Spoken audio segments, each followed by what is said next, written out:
প্ৰিয় দৰ্শক স্বাগতম জনাইছোঁ বাবু গোৱালা পেট এণ্ড এনিমেল চেনেলটোলৈ আৰু আৰম্ভ কৰিবলৈ লৈছোঁ আজিৰ ভিডিঅ'টো।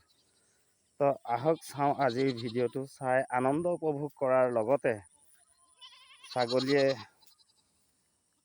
খুব চিঞৰে কিয় বা তাক চিঞৰাৰ কাৰণ কি এইটো বিষয়ে জানিম। আহক ভিডিঅ'টো সম্পূৰ্ণ ধৰণে চাই লওঁ।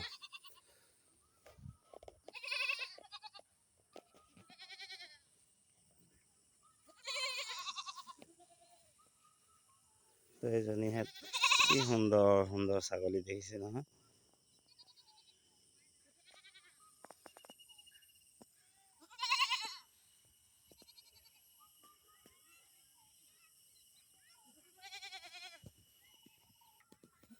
তো ছাগলীৰ চিঞৰা কাৰণ হ'ব লাগে, এয়া দেখিছে এৰালত এনেকৈ ধৰণে বহুত সময় একে ঠাইতে আছে আৰু এয়া দেখিছে পাক খাই আছে।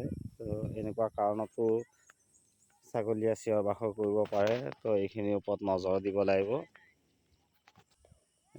দ্বিতীয় কাৰণ হ'ব পাৰে ছাগলীবিলাক নতুনকৈ ৰছী লাগিছে, এইটো কাৰণতো চিঞৰ বাখৰ কৰিব পাৰে। তো ইয়াৰ কাৰণে আপুনি কেইটামান দিন ৰখিব লাগিব অভ্যাস হোৱা পৰ্যন্ত, তেতিয়া নিজে চিঞৰ বাখৰ বন্ধ হ'ব। আৰু তৃতীয় কাৰণ হ'ব পাৰে এনেকৈ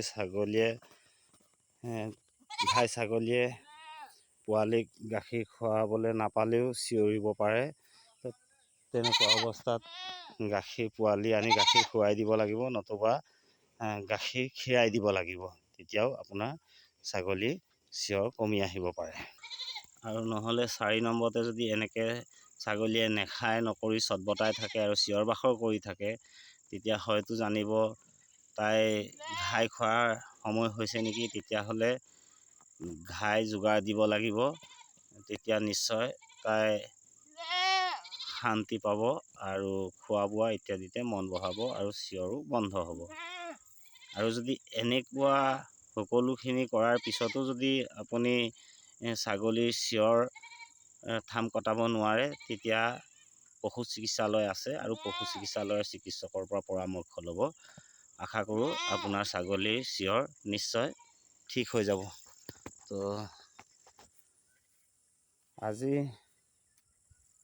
ভিডিঅ'টোত ছাগলীয়ে কিয় অতি চিঞৰি থাকে এইটো বিষয়ে নিশ্চয় 2-এষাৰ কথা জানিব পাৰিলে বুলি আশা ৰাখি আজিৰ ভিডিঅ'টো এইখিনিতে সামৰণি মাৰিছোঁ। লগ পাম আকৌ এটা নতুন এনেকুৱা ভিডিঅ'ৰ সৈতে। তেতিয়ালৈকে আপোনাৰ লগতে আপোনাৰ পৰিয়ালবৰ্গও কুশলে থাকক আৰু নিজ নিজ কামত ব্যস্ত থাকক, ইয়াকে জনাই আজিৰ ভিডিঅ'টো এইখিনিতে সামৰণি মাৰিছোঁ।